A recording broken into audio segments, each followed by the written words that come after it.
제주 빌라델비아 교회입니다. 창세기 강의 72번째 시간입니다. 이번 시간에는 창세기 12장 6절부터 9절까지 함께 살펴보도록 하겠습니다. 창세기 12장부터 드디어 아브라함이 등장을 한다고 했습니다. 이 아브라함은 그가 실존했던 인물인지 가상의 인물인지 그것은 중요하지 않다라고 여러분들이 알고 깨닫고 이해를 하셔야 됩니다. 그도 그럴 것이 이 아브라함은 바로 나라는 것, 창세기 12장부터 26장까지 여호와께서 아브라함의 인생을 이끄시며 우리에게 보여주시는 그 메시지는 바로 이 아브라함이 너희들인데 내가 아브라함을 택해 자신의 이름을 내며 자신이 왕이 되어 자신이 직접 하나님의 나라 성전을 세우겠다고 선하게 율법을 행위로 행하며 수고하고 무거운 짐을 짊어지고 우상 숭배를 하며 살고 있었던 죽은 시체, 이성 없는 짐승으로 살고 있었던 그 아브라함, 바로 너에게서 너의 이름을 내가 빼앗고 패하고 너에게 새 이름, 새 영을 줄 것인데 그 새 이름, 새 영은 바로 아브라함이다. 그게 바로 내 이름이야. 그 내 이름은 히브리 사람 이스라엘인데 그 히브리 사람 이스라엘은 바로 말씀이야. 하나님의 말씀이야. 그렇게 내가 너를 아브라함에서 아브라함으로 바꿀 거야. 그 네가 직접 세웠던 가짜 동쪽, 가짜 하나님의 나라, 가짜 성전, 그 바벨탑은 내가 도리에 돌아나 남겨두지 않고 무너뜨리고 내가 네 안에 말씀으로 침노에 들어가 성령으로 침노에 들어가 너를 내 장막 곧 내 성전 삼아 너를 내 아들 독생자로 위로부터 낳을 거야 라고 하는 메시지를 주시는 게 창세기 12장부터 26장까지의 그 아브라함이 아브라함으로 바뀌는 그 여생이라고 여러분들이 이해하시면 돼요. 그러니까 아브라함을 보고 그 아브라함은 나와 상관없는 내밖에 어떤 존재로 인지하며 그 아브라함을 여러분의 삶에 교훈을 얻는 교훈의 대상으로 여기면 큰일 난단 말이에요. 그러면 여러분과 아브라함은 아무런 상관이 없는 관계예요. 이 아브라함이 나라는 것을 여러분들은 알고 깨달으셔야 돼요. 이걸 명심하시고 성경을 읽어 나가시기 바랍니다. 자, 그러면 그런 맥락에서 여러분들이 잘 쫓아오실 것이라 믿고 12장 6절부터 9절까지를 살펴보도록 하겠습니다. And Abraham passed through the land unto the place of Shechem, unto the plain of Moreh, and the Canaanite was then in the land. 아브라함이 그 땅을 통과하여 세겜 땅 모레의 평지에 이르니 그때에 가나안인들이 그 땅에 있더라. 그러니까 우리가 지난 시간 그 동영상에서 12장 5절을 살펴보았잖아요. 그죠? 12장 5절에서 보면 아브라함이 아내 사레하고 그 다음에 조카 롯과 함께 하란을 떠나서 가나안 땅으로 들어왔단 말이에요. 그죠? 그리고 그 이후에 지금 상황인데 여러분들이 이거를 아셔야 돼요. 누차 우리가 앞에서 여러 번 공부했기 때문에 아실 것이라고 제가 믿지만은 그럼에도 불구하고 혹시나 하는 마음에서 다시 한번 설명드리지만 성경에 등장하는 땅은 다 나를 의미하는 거지, 나를 말하는 거지. 그 성경에 등장하는 땅도 마찬가지로 여러분들이 문자 그대로 읽고 어떤 특정한 지역, 특정한 민족, 특정한 국가가 존재하는 곳으로 장소적 개념으로 여러분들이 이해하면 안 된단 말이에요. 아셨죠? 그러니까 가나안도 그런 개념에서 여러분들이 바라보시고 접근을 하셔야 돼요. 이게 가나안이 단순하게 어떠한 특정한 지역의 땅을 의미하는 게 아니란 말이에요. 그러니까 지금 저 중동의 이스라엘 사람들은 하나님이 누구인지도 모르고 복음이 뭔지도 모르고 하나님을 믿는 것이 아니라는 거예요. 왜냐하면 그들은 구약을 문자 그대로 읽고 그걸 그대로 믿고 그걸 그대로 행하고 있잖아요, 여전히. 그래서 이 창세기, 모세오경을 기반으로 해서 그 중동의 이스라엘 땅을 하나님께서 자신들한테 준 약속의 땅이라고 그렇게 착각을 해서 멀쩡하니 잘 살고 있는 팔레스타인들 쫓아내고 거기에다가 자기만의 왕국을 지금 세운 다음에 끊임없이 팔레스타인과 싸우고 충돌하고 저렇게 난리를 치는 거잖아요. 가나안은 저 지금 중동에 이스라엘 예루살렘이 있는 곳이 아니란 말이에요. 이 가나안은 바로 아브라함을 뜻해요. 이 가나안은 바로 나, 여러분이란 말이에요.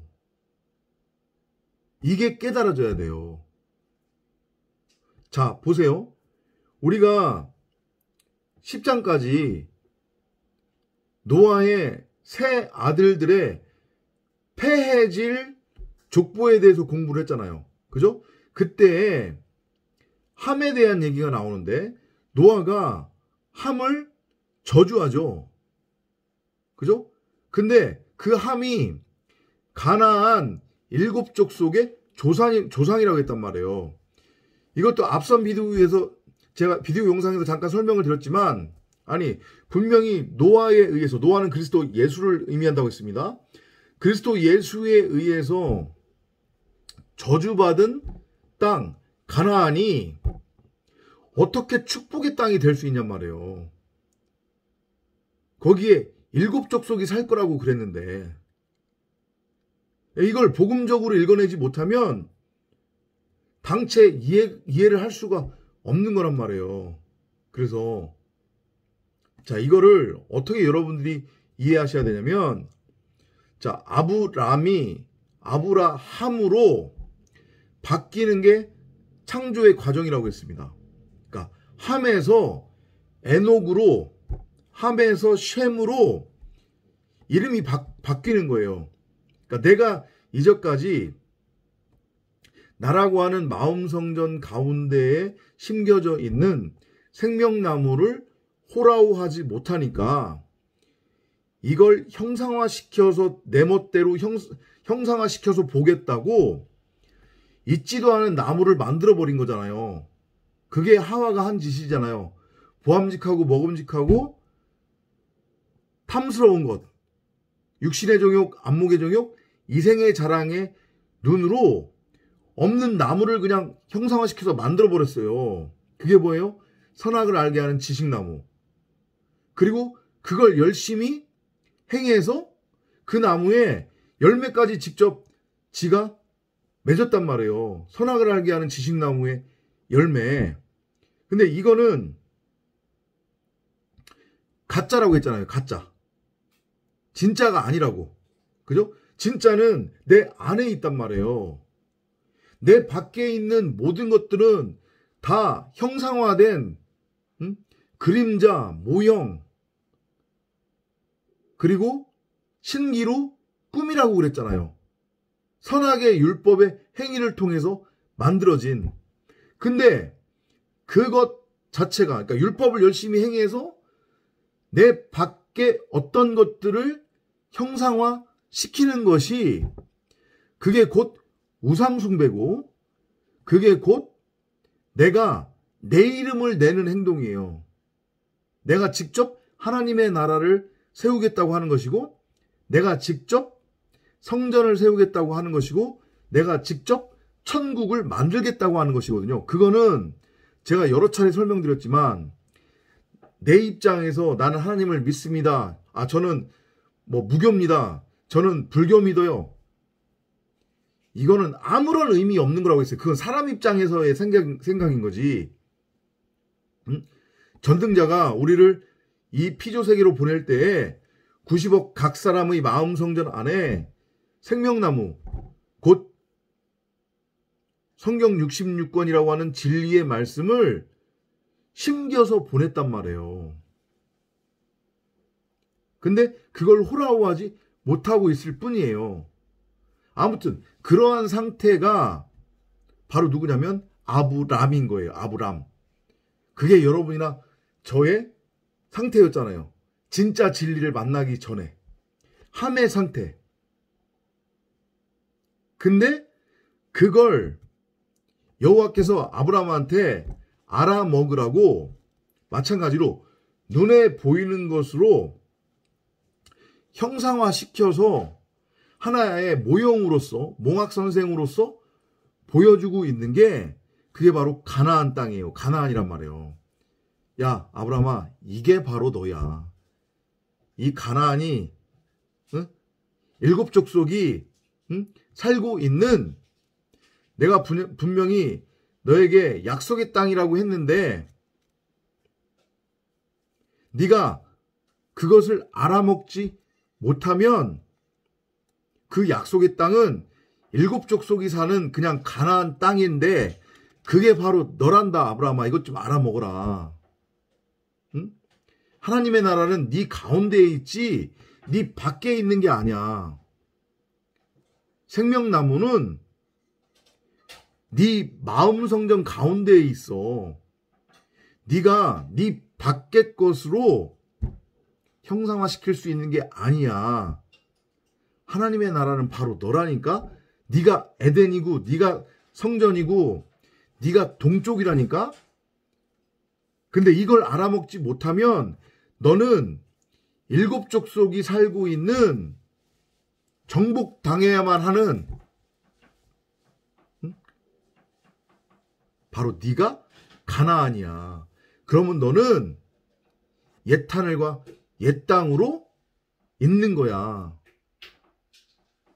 그게 내가 창세기 1장 2절에서 말하는 흑암, 공허, 혼돈 상태, 불임 상태에 바로 그 저주받은 땅, 아랫물에 잠겨져 있는 땅, 바로 스올, 지옥인데 그게 바로 지금 너의 모습이다. 이걸 알아먹으라 이놈아. 근데 내가 그렇게 일곱 족속, 곧 그게 뭐예요? 일곱 귀신. 그러니까 진리의 말씀으로 깨달으면 7이라고 하는 완성으로 들어가지만, 진리의 아들로 들어가지만, 안식, 쉼으로 들어가지만 이 생명나무를 호라호하지 못해서 내 밖에 선악의 율법이라고 하는 지식나무로 형상화시켜버리면 이건 7은 7인데 진리의 아들이 아닌 귀신이 되는 거예요. 귀신, 성경에 나오는 귀신의 의미가 뭐라고 했어요? 율법, 악한 말, 비진리, 사람의 생각이 섞인 말. 그죠? 그러니까 가나안 땅에 일곱 족속이 살고 있었던 거란 말이에요. 그 일곱 족속의 의미, 일곱 귀신. 그게 보편적 모든 피조 인간의 모습이란 말이에요. 90억 대부분 인간의 모습. 여러분이나 저도 그랬잖아요.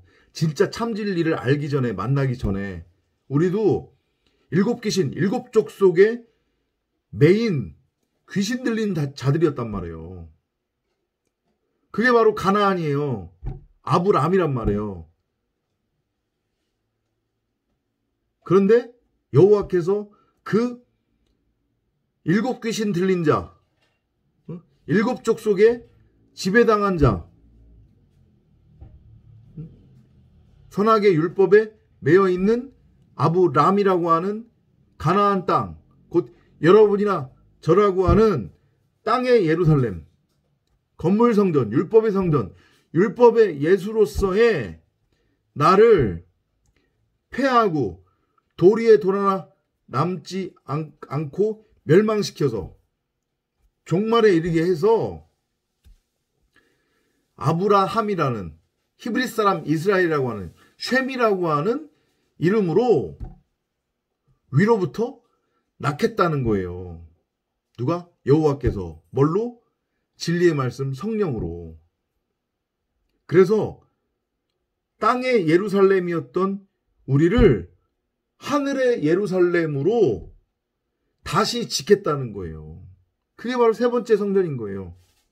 창세기 1장 1절. 그리고 이것은 고스란히 요한복음 1장에서 다시 한번 확증이 돼요.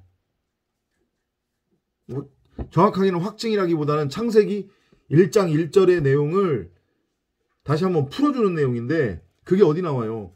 요한복음 1장 14절. 제가 우리말로만 먼저 읽어드릴게요. 그 말씀이 육신이 되어 우리 가운데 거하심으로 은혜와 진리가 충만하더라. 여기서 말씀이 육신이 되어 우리 가운데 거한다라고 하는 이 우리말로 번역된 이 부분에 헬라어 원어의 뜻은, 즉 말씀이 육신이 되어 우리 가운데 거한다라고 하는 그 표현의 헬라어 뜻이 무슨 뜻인지 아세요? 이게 장막을 치다라는 뜻이란 말이에요. 장막을 치다. 곧 성전으로 세운다라는 뜻이에요. 그러니까 그게 세 번째 성전이에요. 그러니까 그게 무슨 얘기냐면 말씀이 육신이 되어 우리 가운데 왔다는 얘기. 하늘의 예루살렘이 땅의 예루살렘으로 내려오는 거잖아요. 전능자를 드러내고 나타내고 보여주기 위한 진리의 말씀으로서의 엘로힘, 곧 그리스도 예수, 생명의 씨가 나라고 하는 아브람, 그 일곱 족속 일곱 귀신에 들려있는, 지배당하고 있는 그 가나안 땅에 떨어진 거란 말이에요. 말씀이 육신이 되어 내려온 거잖아요.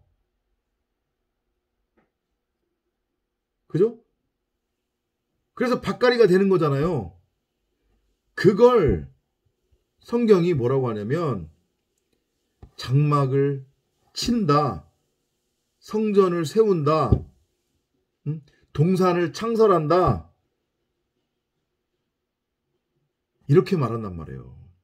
그러니까 여러분이나 제가 성경을 읽고 얘를 눈에 보이는 문자가 아닌, 잘 들으셔야 돼요. 눈에 그대로 보이는 문자가 아닌, 곧 율법이나 윤리나 도덕이나 교훈이나 세상 사람들의 삶의 적용 지침 같은 그러한 비진리의 말이 아닌 진리로, 그 문자 성경 뒤에 숨겨져 있는 크고 놀라운 비밀을 보고 진리로 알고 깨달으면 그것이 곧 말씀이 육신이 되어 우리 가운데 거한다는 얘기니까, 그 얘기는 무슨 얘기냐면 하나님이 우리 안에 장막을 쳤다는 의미예요. 우리 안에 성전을 세웠다는 뜻이에요.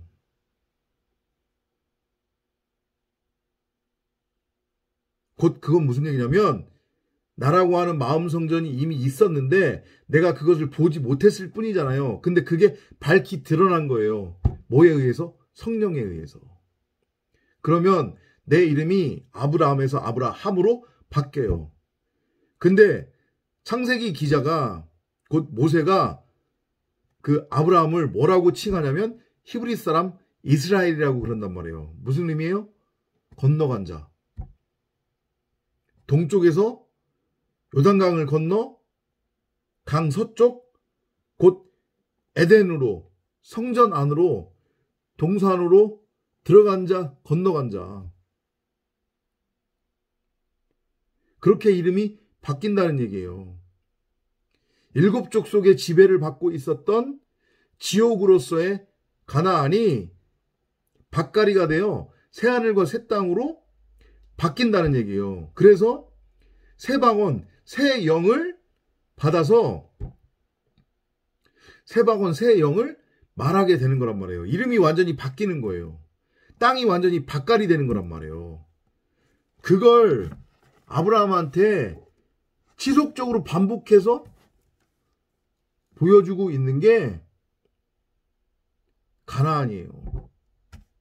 그 가나안은 바로 아브라함 자신이라고 하는 거죠.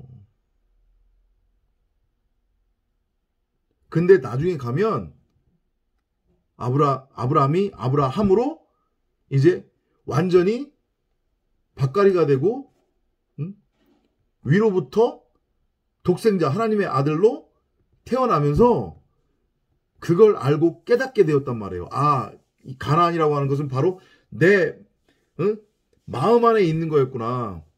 내가 7족 속에 가나안 땅이었는데 이걸 하나님께서 전쟁을 치르시면서 이 7족 속의 비진리의 말을 쫓아내고 거기에 7이라고 하는 그 완성의 성전, 진리의 말씀, 새 방언과 새 영을 나한테 부어주신 거였구나. 그래서 내가 새 하늘과 새 땅이 된 거구나. 내가 하나님의 나라 천국이 된 거구나. 내가 세 번째 성전으로 세워진 거구나.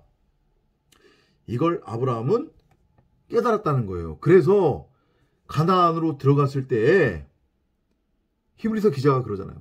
가나안으로 마침내 아브라함이 들어가서 거기서 정착을 했음에도 불구하고 아브라함은 절대 집을 짓지 않았단 말이에요.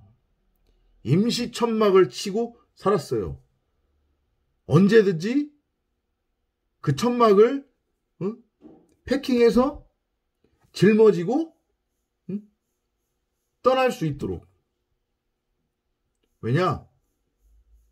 그 눈에 보여진 그 가나안이라고 하는 땅은 진짜 하나님의 나라, 진짜 가나안이 아니라는 것을, 그 가나안은 바로 내 마음속에 지금 있는 거구나 라는 것을 아브라함이 깨달았기 때문에. 이게 여러분이나 저의 삶 속에서 복음으로서 체휼이 돼야 되는 거예요. 내가 바로 가나안이구나. 내가 지금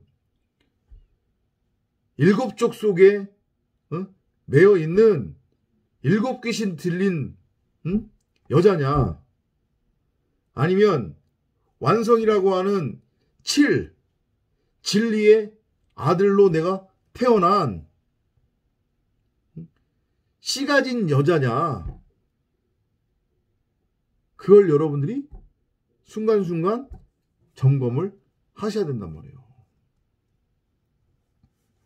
가나안의 의미 이해되셨죠? 그리고 그 가나안 땅에 분명히 약속의 땅이라고 했는데 여호와께서 아브라함을 가나안으로 이끄시면서 왜 그 가나안에 7족속이 살고 있었는지, 그리고 그 7족속이 의미하는 게 무엇인지 아시겠죠? 이제 7절로 넘어가겠습니다.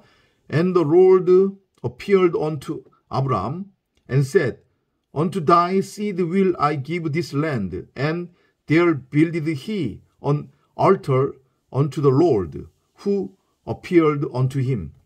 주께서 아브라함에게 아브람에게 나타나시어 말씀하시기를 내가 이 땅을 너의 씨에게 주리라. 이렇게 말씀하시잖아요. 분명히 노아는 가나안을 저주했잖아요. 몇 번 제가 말씀드렸지만. 그죠? 그리고 그 가나안에는 7족속이 살고 있었는데 지금 여호와께서는 아브라함한테 뭐라고 말씀하시냐면 내가 이 땅을 너의 씨에게 주리라.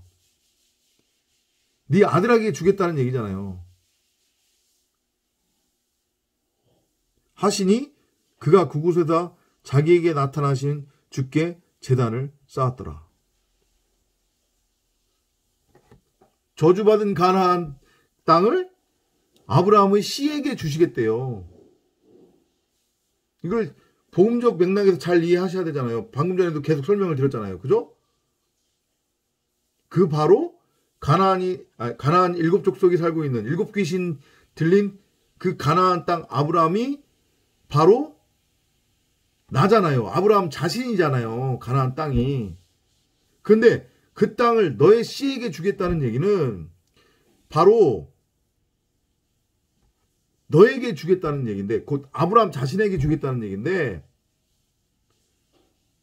그럼 그게 무슨 얘기냐? 아브라함이 아브라함으로 바뀌면 아브람은 다나토스로 죽고 그래서 아브라함으로 위로부터 태어나면 7족속 7귀신 들렸었던 그 가나안은 완전히 종말 당했잖아요. 없는 거예요. 옛하늘과 옛 땅이 없다고요. 진리의 말씀을 깨달음으로 말미암아 성령의 임하심으로 말미암아 그리스도 예수의 재림으로 말미암아 말씀이 우리 가운데 거한다고 하는 의미가 그거라고 했잖아요. 성전을 세우다 장막을 치다. 그러니까 세 번째 성전으로 세운다는 얘기겠죠. 그럼 다시 돌아와서요. 아브람이라고 하는 옛하늘과 옛 땅은 무너지고 땅의 예루살렘 성전은 무너지고 이제 하늘의 예루살렘 성전이 내려오는 거예요. 불임 상태의 여자였던 아브람은 죽고 다나토스로 씨 가진 여자로서의 아브라함 새하늘과 새 땅 사례가 사라가 되는 거예요. 룻은 흔적도 없이 불타 없어졌단 말이에요. 그리고 아브라함으로 태어난 거란 말이에요. 부활한 거예요. 그게. 그러면 그게 지금 여호와께서 말씀하시는 내가 이 땅을 너의 씨에게 주리라가 성취가 되는 거잖아요. 진리의 말씀을 깨달으면 내가 바로 하나님의 아들인 거고 그리고 내가 바로 씨 가진 여자가 된 거니까 내가 다시 누군가한테 진리 복음을 전하면 또 어떤 누군가도 아들로 독생자로 태어나겠죠. 위로부터. 그러면 그도 뭐를 물려받는 거예요? 가나안 땅을 물려받는 거잖아요. 왜냐하면 그가 바로 아브라함이 되는 거니까. 아브라함에서. 이해되죠? 이 구원의 메커니즘이에요. 지금 여호와께서 말씀하고 계시는 게. 그러니까 요한복음 1장 다시 한번 볼게요. 요한복음 1장 14절 요 의미를 잘 여러분들이 이해를 하시면 돼요. 말씀이 육신이 되어 우리 가운데 거하신다고 하는 것의 의미 바로 우리 안에 장막을 치다 성전을 세우다라는 뜻이란 말이에요. 우리의 이름을 바꾼다는 얘기예요. 새 이름을 주신다는 얘기예요. 아브람에서 아브라함으로 사레에서 사라로 땅의 예루살렘에서 하늘의 예루살렘으로 옛하늘과 옛 땅에서 새하늘과 새 땅으로 옛방언이 아닌 새방언 새영 진리의 말씀이 우리한테 주어진다는 거예요. 그럼 그게 내 안에서 종말 다나토스의 죽음 그 다음에 부활 그리고 휴거까지 이 안에서 다 일어나는 거란 말이에요. 내가 비로소 위로부터 내려온 하늘로부터 내려온 하늘의 예루살렘이 되는 거란 말이에요. 새 하늘과 새 땅이 되는 거란 말이에요. 그게 여호와께서 아브라함에게 약속하신 언약이에요. 근데 그 언약은 바로 여러분이나 저의 언약이기도 하단 말이에요. 이해되시죠? 자, 그리고 여기서 지금 7절 마지막 부분에 보면은 제단을 쌓다라고 하는 표현이 나왔잖아요. 이것도 아주 중요한 표현이란 말이에요. 구약에 보면 믿음의 조상들이 제단을 쌓는 장면들이 많이 나와요. 하나님 앞에 제단을 쌓았다. 이런 표현들이 많이 나온단 말이죠. 그죠? 그러면 그때 그 제단을 쌓다라고 하는 것의 의미가 뭐냐면 이건 바로 제사를 드린다는 의미인데 이거 히브리어 원어의 뜻이 뭐냐면 동물을 살육해서 하나님께 드린다는 얘기거든요. 즉 그 제단이라고 하는 곳의 의미가 뭐냐면 동물을 살육하는 장소예요. 이것도 마찬가지예요. 동물을 살육해가지고 그 동물을 하나님께 드리는 장소에서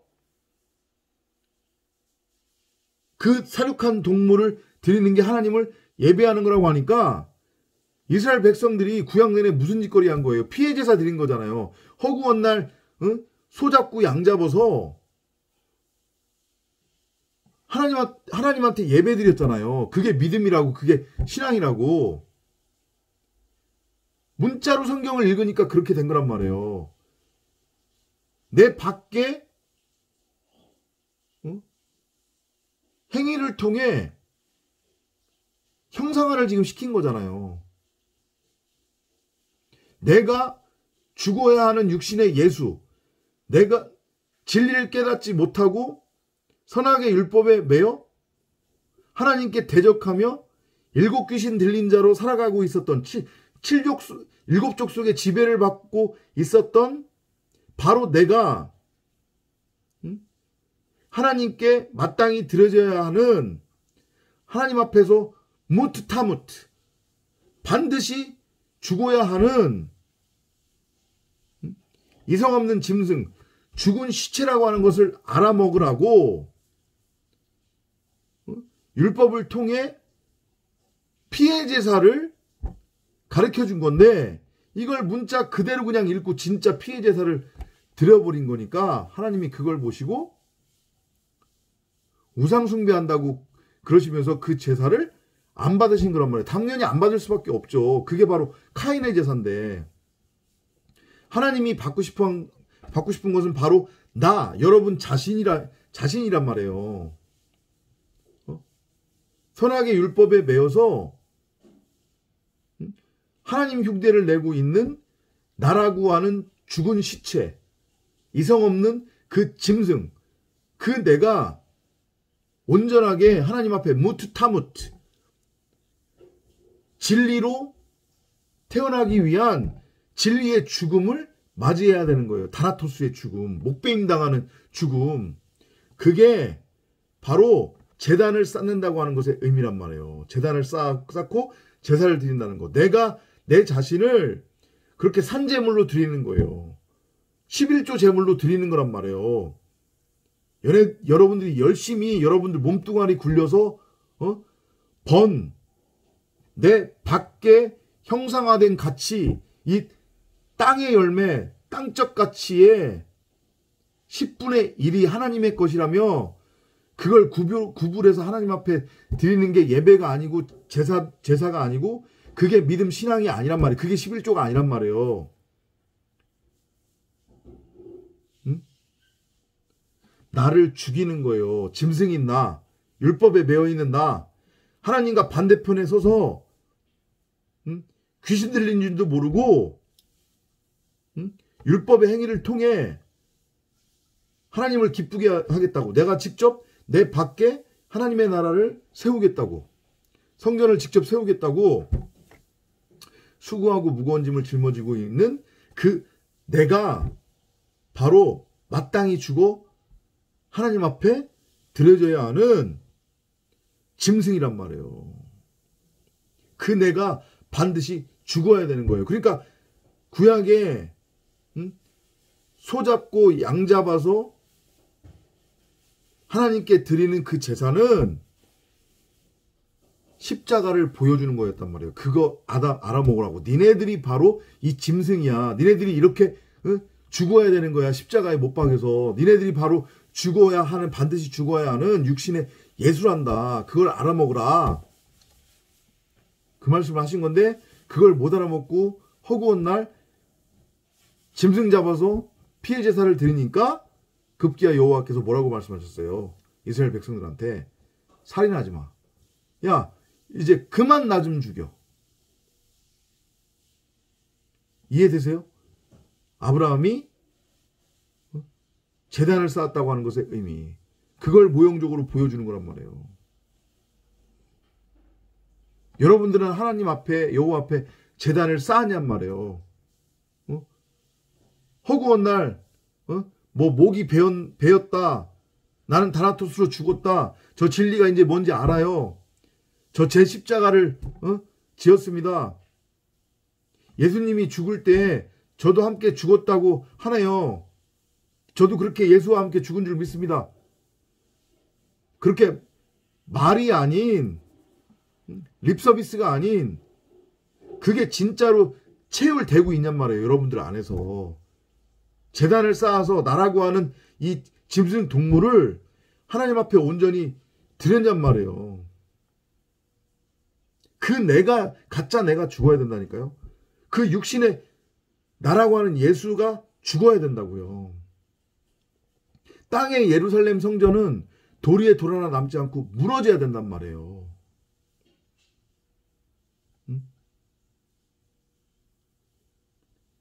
이걸 깨달으시기 바랍니다. 자, 8절로 넘어가겠습니다.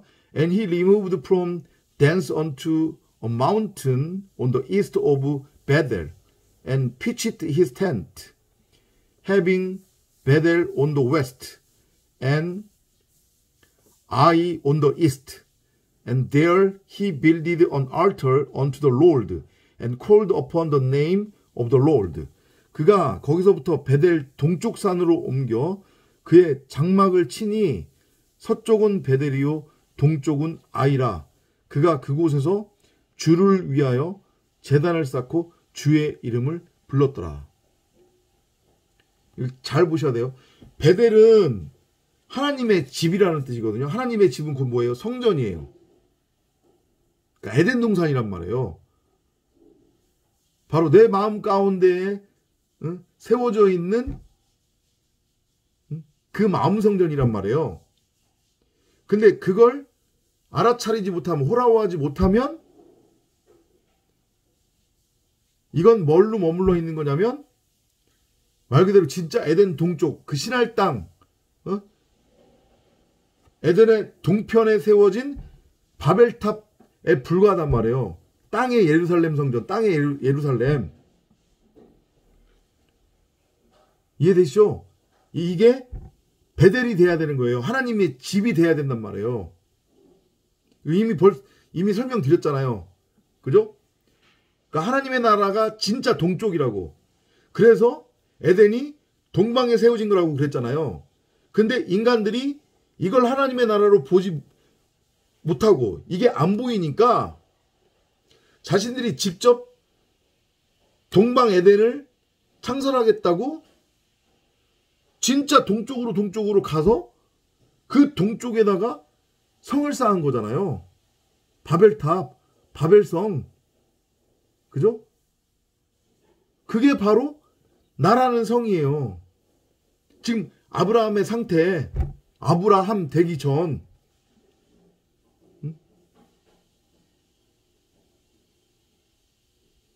이해돼요? 그걸 지금 모형으로 보여주고 있는 거란 말이에요.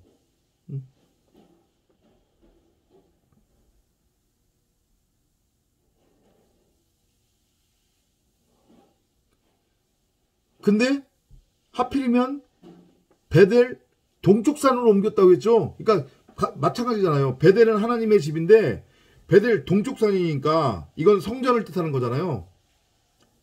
그죠? 거기에 장막을 쳤다는 의미가 하나님이 보여주시는 거지. 네가 이렇게 네 자신이 내가 거할 집 성전으로 세워져야 되는 거야. 네가 성전인 거야. 근데 내가 그 안에 장막을 칠 거야. 성전을 세울 거야.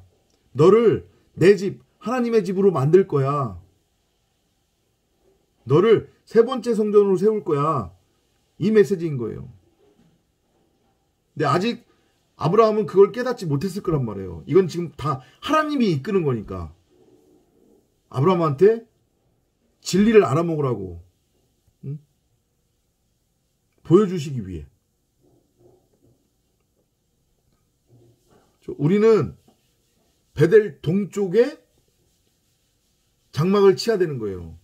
내가 바로 베델 동쪽이 돼야 되는 거란 말이에요.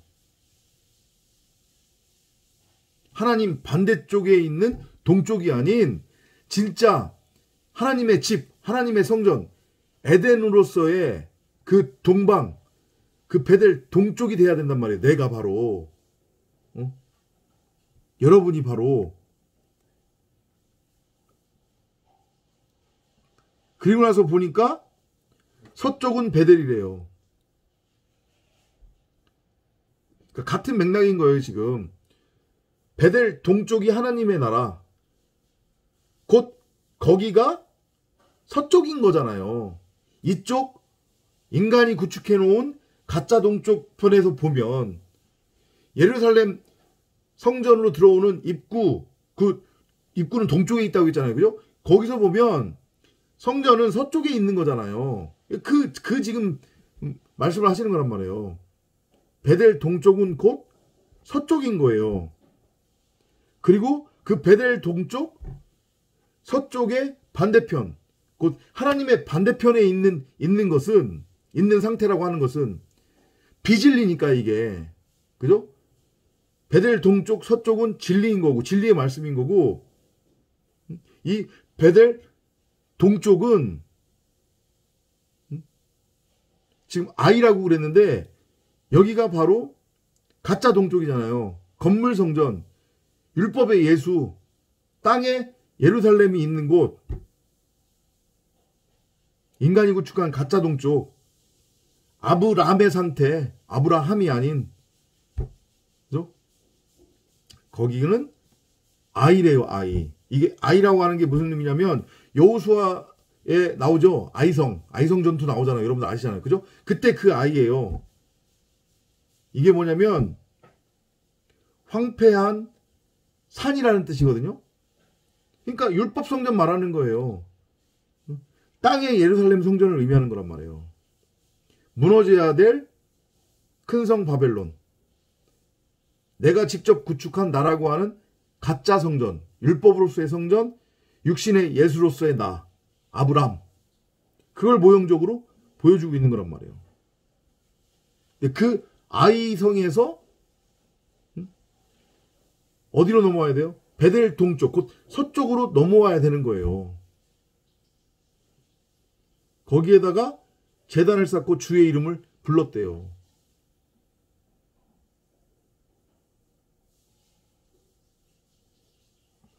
타나토스의 죽음을 뜻하는 거죠. 하나님이 여호와께서 그렇게 아브라함으로서의 나를 다나토스로 죽이겠다는 얘기예요. 다나토스의 죽음으로. 무트타무트. 목을 베어 죽이겠다는 얘기죠. 그리고 진짜 머리, 그리스도 예수라고 하는 머리를 넘겨 주시겠다는 얘기예요. 우리 안에 장막을 치시겠다는 얘기예요. 말씀이 육신이 되어 우리 가운데 거하심에 우리 안에 세 번째 성전, 새 성전을, 하늘의 예루살렘 성전을 세우시겠다는 거죠. 나를 새 하늘과 새 땅으로 세우겠다는 거예요.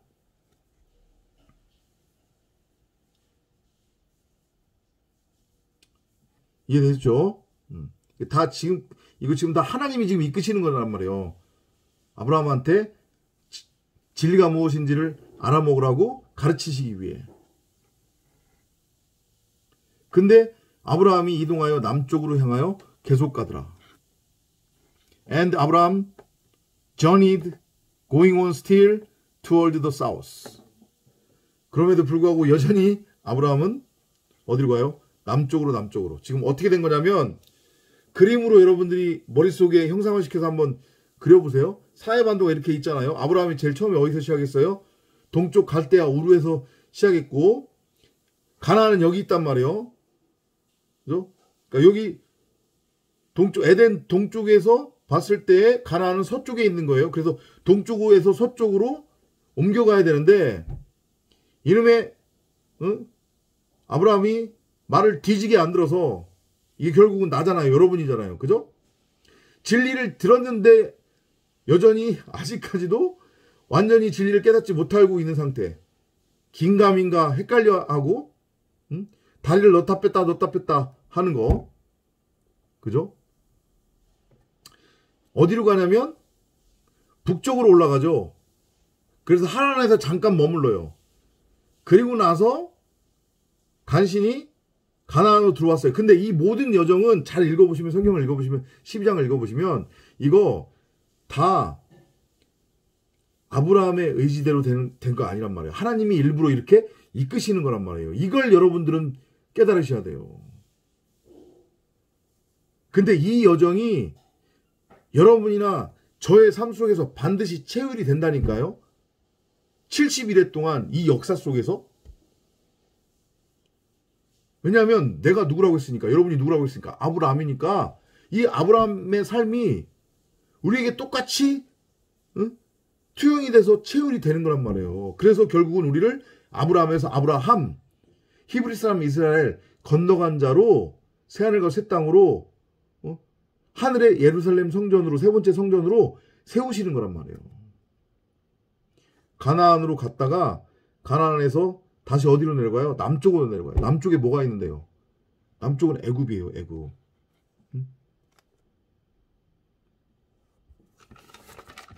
미찌라임이라고 하죠. 애굽을. 미찌라임. 그게 의미하는 게 뭐예요? 속박.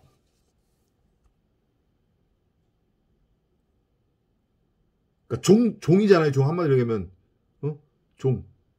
포로. 그러니까 일부러 밀어 넣으시는 거란 말이에요. 포로로 일부러 우리를 밀어 넣으시는 거예요. 율법의 포로로 우리를 일부러 맡긴단 말이에요. 우리를 율법의 종으로 일부러. 갈라디아에서선가에서 저기 바울도 그 얘기를 하잖아요. 하나님이 정하신 때가 찰 때까지 율법의 종으로 하도록 맡겨두신다고. 그걸 모형으로 보여주시는 거란 말이에요. 아브라함의 여정을 통해서. 그래서 일부러 다시 남쪽으로 애굽으로 몰아넣으시는 거예요. 거기 가서 뭐 하라고? 종살이 하라고. 그래서 죄가 무엇인지를 깨달으면 그때 이제 어떻게 하는 거예요? 그 애굽 종살이에서 건져내는 거란 말이에요. 그게 출애굽이에요.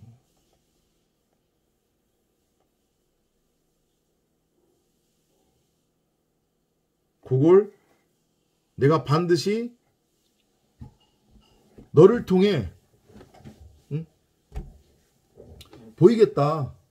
너를 그렇게 긴 창조의 여정, 신앙의 여정을 통해서 아브라함에서 아브라함으로 내가 낳겠다. 창조하겠다.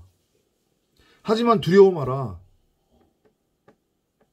너를 애굽으로 보낸 이도 나고 그리고 너를 애굽으로 보낼 때 너만 보낸 게 아니라 나도 같이 간다. 어떻게 같이 간다는 얘기예요? 내 마음 성전 안에 이미 생명나무가 심겨져 있다고 그랬잖아요. 내 마음 성전 안에 심겨진 생명나무가 곧 누군데? 하나님, 진리의 말씀 그리스도 예수.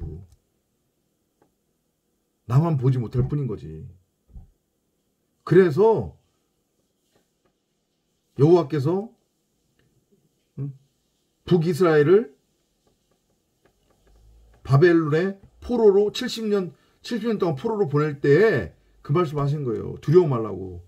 너희만 가는 게 아니라 나도 같이 간다. 너희만 보낸 게 아니라 나도 같이 갔었다. 그 말씀을 한 거란 말이에요. 그 말씀의 의미 아시겠죠?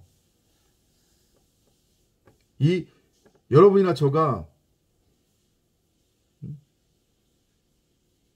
성도라는 에클레시아, 교회라고 하는 확증과 믿음이 있다고 하면 다시 한번 말씀드리지만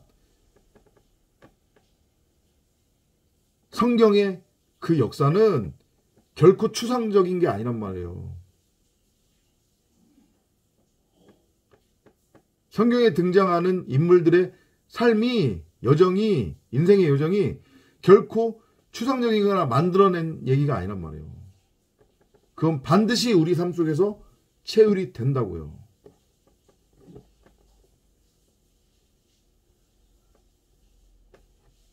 우리는 지금 아브람에서 아브라함으로 이름이 바뀌고 땅의 예루살렘 성전에서 하늘의 예루살렘 성전으로 박갈이 되고 새하늘과 새 땅으로 세워지는 위로부터 태어나는 창조의 여정, 과정을 지금 성령의 인도함을 따라 성령과 함께 가고 있다는 것을 깨달으셨으면 합니다. 이 아브라함의 축복 누리시는 여러분이 되시기를 바랍니다. 다음 시간에 또 찾아뵙도록 하겠습니다. 안녕히 계십시오.